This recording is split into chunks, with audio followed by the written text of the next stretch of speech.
brave lady who can't be here today. So I hope I do her justice. I've had a chest infection. I do make it sound a bit... Right. It's called A Mother's Journey. I've only got 10 minutes to talk to you about my daughter being trans. She told her brother and I when she was 20.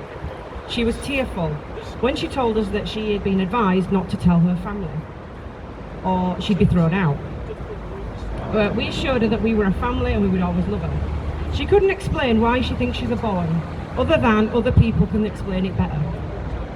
She said she wanted to have her breasts removed and take hormones, and the taking of the hormones was urgent, as it was getting too late to change her bone structure. I asked her if she'd discussed this with a doctor or psychologist, and she'd said she'd had years of counselling. I asked her, won't this make you infertile? She was adamant that she didn't want children and could adopt later. I told her that it was very hard to adopt in Australia. Why didn't she freeze her eggs and keep that option open? I would pay. She began speaking as if reading from a script. She would not take any extreme feminising drugs. Only 1% of trans people ever regret it. She would never change her mind. My son, 7 years older, tried to say that there were lots of things he'd changed his mind on over the years.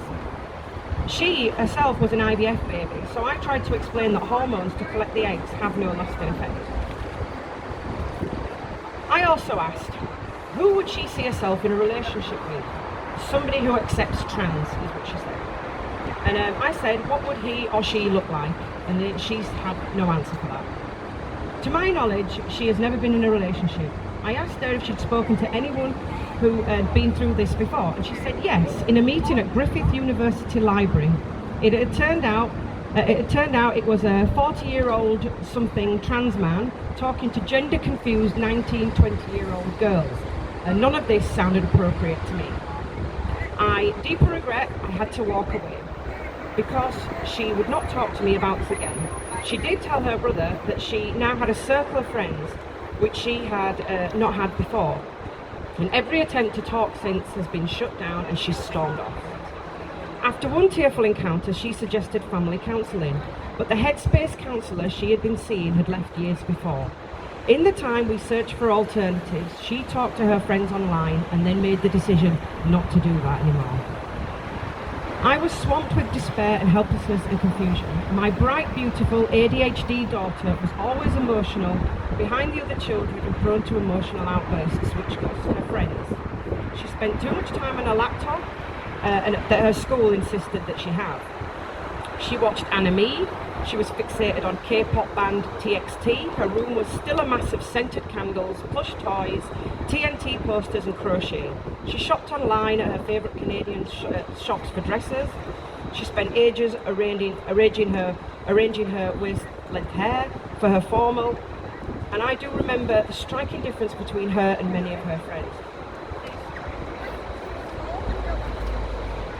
With the universal look of heavy tans and makeup, they must have been under such pressure that was so different from the 90s, 80s and 90s. As we lived in the country, my daughter decided to move to campus university and was very happy with new friends. Within months, COVID came and she came home and disappeared into her room and her computer. I devoured information on gender dysphoria and ID. As an academic, I quickly discovered the lack of genuine evidence for the usual claims. Only 1% regret the huge statistic rate and the reversibility of hormones. I was not prepared for the fact nobody would want to talk to me, not even close friends. I am a left-leaning former Greens voter, but it has been suggested that I am a right-wing, misinformed, non-inclusive. I am Christian, but my female Anglican vicar is unquestionably pro LBQT+. Nobody wanted to talk to my daughter.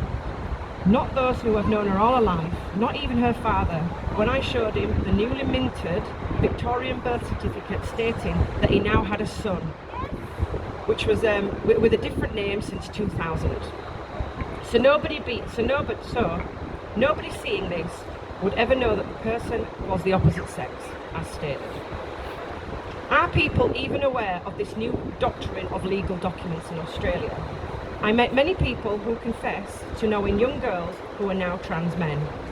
A teacher in my kids' private school was not surprised. It was common, although unusually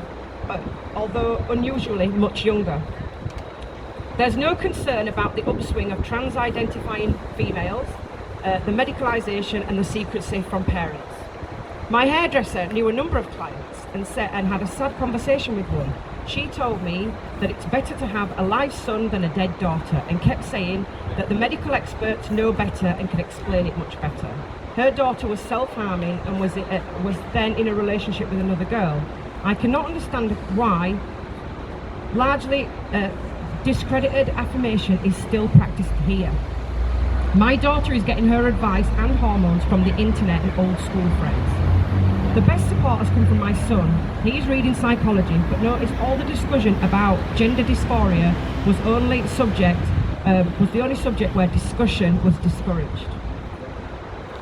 He's also aware, having gone through the same school, that this is not a new phenomenon.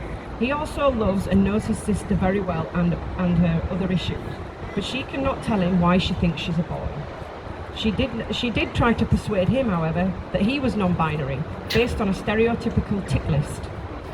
But if you apply the same logic to her, she would tick very little masculine boxes.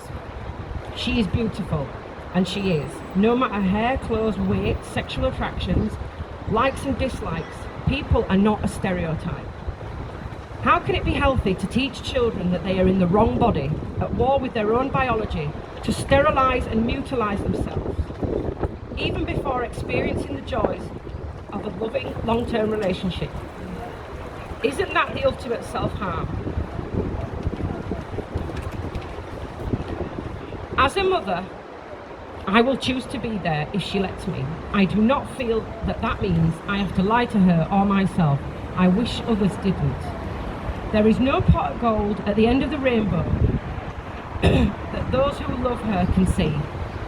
And that's Christina's story. And as a mother of two kids, this absolutely scared me.